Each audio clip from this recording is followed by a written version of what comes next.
सुप्रभात प्यारे बच्चों, कैसे हैं आप सब। आज के कहानी सत्र में आपका स्वागत है। बच्चों, जैसा कि आप जानते हैं त्योहारों का समय आ गया है और त्योहार शब्द सुनकर आपके मन में किस चीज़ का विचार आता है? सजे हुए बाजार, घर और पड़ोस में रौनक, नए कपड़े, खिलौने और ढेर सारी मिठाइयाँ और भी बहुत कुछ। तो आज की कहानी एक त्योहार के बारे में ही है। जी हाँ, ईद के बारे में। इस्मत की ईद इस कहानी का नाम है। ईद के त्योहार पर इस्मत अपने लिए एक नई पतलून यानी कि पैंट खरीदता है जो थोड़ी बड़ी होती है, और उसे छोटा करते हुए कौन सी मज़ेदार परिस्थितियाँ इस कहानी में आती हैं, जानने के लिए चलिए सुनते हैं कहानी इस्मत की ईद। यह कहानी लिखी है फौजिया गिलानी विलियम्स ने और इसके चित्र बनाए हैं प्रीति रॉय ने। तो बच्चों, ईद का समय आ गया। इस्मत को बिल्कुल फुर्सत नहीं थी। वह दिन भर नए जूतों की खरीदारी करते हुए लोगों के जूते बनाता। शाम होते होते इस्मत के सभी जूते बिक गए। उफ, इस्मत ने सुकून की सांस भरी। चलो, अब मैं परिवार के लिए कुछ तोहफे तो खरीद सकता हूँ। वह जूतों की अपनी छोटी सी दुकान बंद करके कपड़े और चूड़ियों की दुकान की ओर चल दिया। अस्सलाम वालेकुम हमज़ा, इस्मत ने दुकानदार को सलाम किया। वालेकुम अस्सलाम, फरमाएं क्या खिदमत करूं? दुकानदार हमज़ा ने पूछा। बेगम को ईद पर तोहफे में बुर्का देना चाहता हूँ।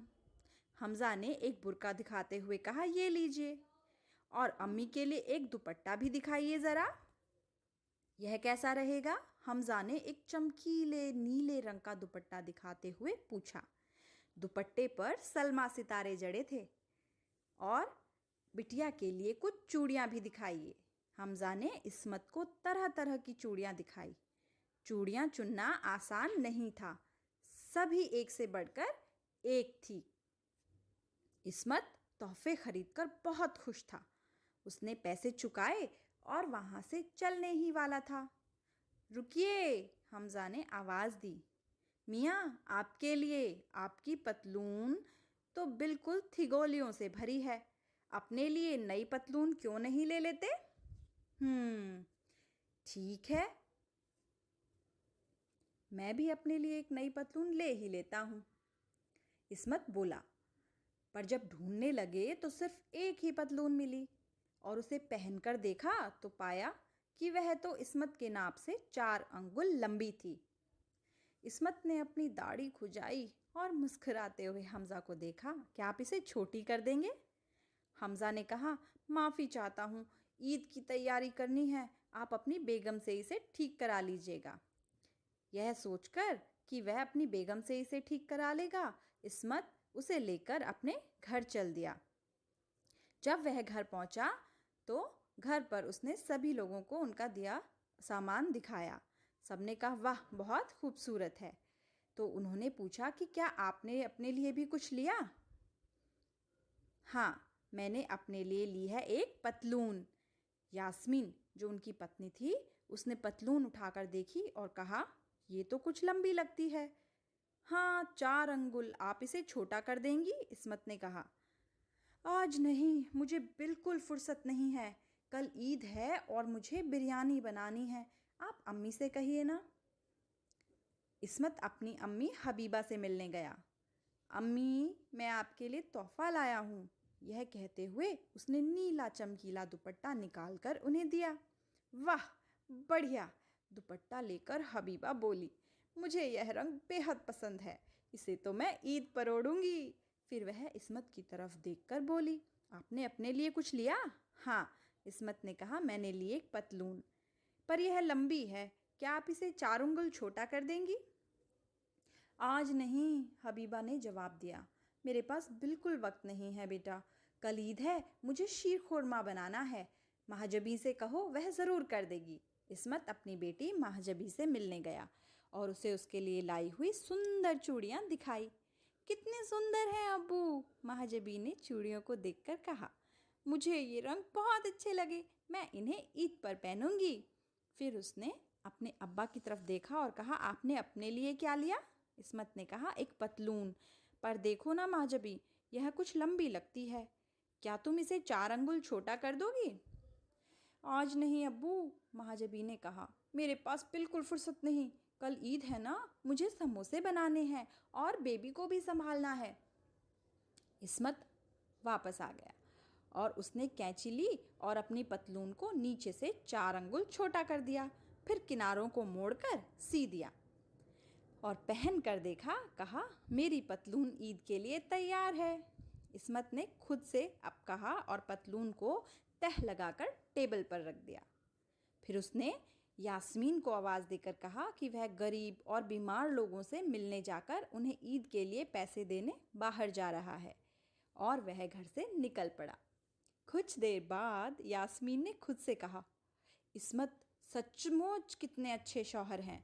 उन्होंने इस्मत की पतलून को कैंची से 4 अंगुल छोटा किया, किनारों को मोड़कर सी दिया, फिर रसोई में जाकर अपना बाकी का काम निपटाने लगी।